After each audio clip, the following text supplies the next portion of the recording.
नाज़रीन, शुक्राने की नमाज पढ़ने का सही तरीका क्या है? मर्द और औरत शुक्राने की नमाज कैसे पढ़ें? शुक्राने की नमाज की नियत कैसे करना है? कितनी रकात पढ़ना है? कौन सी रकात में कौन सी सूरत पढ़ना है? ये सारी बातें आज मैं आपके सामने बयान करने वाला हूँ।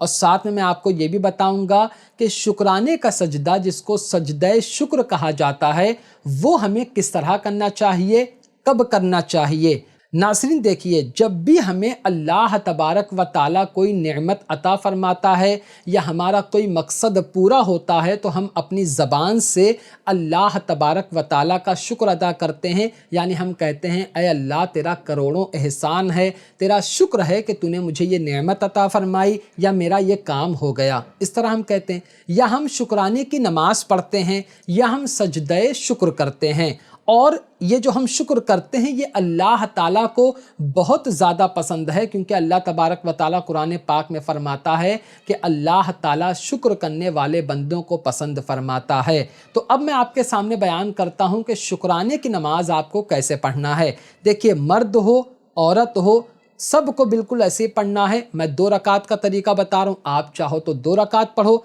आप चाहो तो 4 रकात पढ़ो, जो आपको बेहतर लगे। मैं जो भी तरीका बताऊंगा वो मर्द औरत सबके लिए बराबर होगा।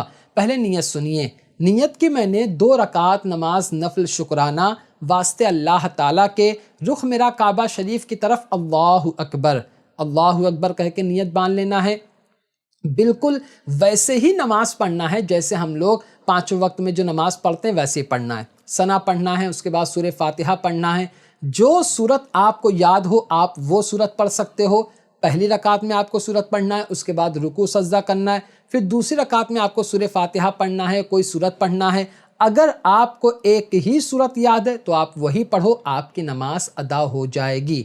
ठीक है, ऐसा नहीं है कि आपको शुक्राने की नमाज में पहली रकात में यही सूरत पढ़ना है, दूसरी रकात में यही सूरत पढ़ना है, ऐसा नहीं है। जो सूरत आपको याद है आप वो सूरत पढ़ सकते हो। उसके बाद जैसे हम 5 वक्त की नमाज पढ़ते हैं, रुकू सजदा करते हैं, वैसे आप रुकू सजदा करिए। आखिर में बैठकर अत्तहियात, दरूद इब्राहिमी, दुआए मासूरा पढ़ लीजिए। इस तरह आपकी शुक्राने की नमाज अदा हो जाएगी। ठीक है। और अगर आप 4 रकात पढ़ रहे हो शुक्राने की नमाज, तो आपको दूसरी रकात में अत्तहियात भी पढ़ना है, दरूद इब्राहिमी पढ़ना है, दुआए मासूरा ही पढ़ना है। फिर आपको तीसरी रकात में खड़े हो जाना है, सूरह फातिहा पढ़ना है, कोई सूरत पढ़ना है, रुकू करना है, सजदा करना है। फिर आपको चौथी रकात में खड़े हो जाना है, सूरह फातिहा पढ़ना है, रुकू और उसके बाद सूरत मिलाना है। फिर वैसे ही रुकू सजदा करके फिर आपको अत्तहियात, दरूद इब्राहिमी, दुआए मासूरा पढ़कर सलाम फेर देना है।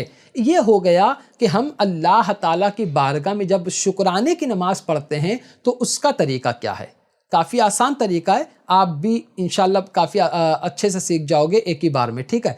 अब आता है ये इस बात का सवाल कि हमको सजदे शुक्र कैसे करना चाहिए। यानी हम अल्लाह तबारक व ताला की कोई नेमत हमको मिले तो हम फ़ौरन सजदे शुक्र करना चाहते हैं, तो कैसे करें। देखिए, आप जब सजदे शुक्र करना चाहते हैं तो आप बिल्कुल सीधा खड़े हो जाइए। जैसे हम लोग नमाज़ पढ़ने के लिए खड़े होते हैं ना, बिल्कुल सीधा खड़े हो जाइए। लेकिन आपको ना तो अल्लाहु अकबर बोलकर नियत बांधना है, कुछ नहीं करना, नियत वगैरह कुछ भी नहीं करना है। आप सीधा खड़े हो जाओ, एक मर्तबा अल्लाहु अकबर बोलकर सीधा सजदे में जाओ। जैसे हम नमाज में जाते हैं ना सजदे में, बिल्कुल वैसे ही सजदे में जाओ और 3 मर्तबा इत्मीनान से सुबहान रब्बियल आला, सुबहान रब्बियल आला, सुबहान रब्बियल आला पढ़ो। फिर अल्लाहु अकबर करके बैठ जाओ। वैसे ही बैठना जैसे हम तशहुद में बैठते हैं, बिल्कुल वैसे ही बैठ जाओ और फिर खड़े हो जाओ। ये हो गया सजदे शुक्र। आपको ना तो अत्तहियात पढ़ना है, ना दरूद इब्राहिमी पढ़ना, कुछ भी नहीं पढ़ना है। बस खड़े होना है, अल्लाहु अकबर बोलकर सजदे में जाना है, सजदा करना है, फिर बैठ जाना है जैसे हम तशहुद में बैठते हैं, फिर उठ के खड़े हो जाना है। हो गया आपका सजदा शुक्र। तो उम्मीद करता हूँ कि अब आप समझ गए होंगे दोनों बातें। नमाज का भी तरीका आप समझ गए होंगे और आप सजदा शुक्र का तरीका भी समझ गए होंगे। इसी तरह आप किसी और नमाज के बारे में वीडियो देखना चाहते हैं तो मुझे ज़रूर बताइए, इंशाल्लाह मैं उस पर वीडियो बना दूंगा। तो आज की वीडियो में सिर्फ इतना ही। अस्सलामु अलैकुम।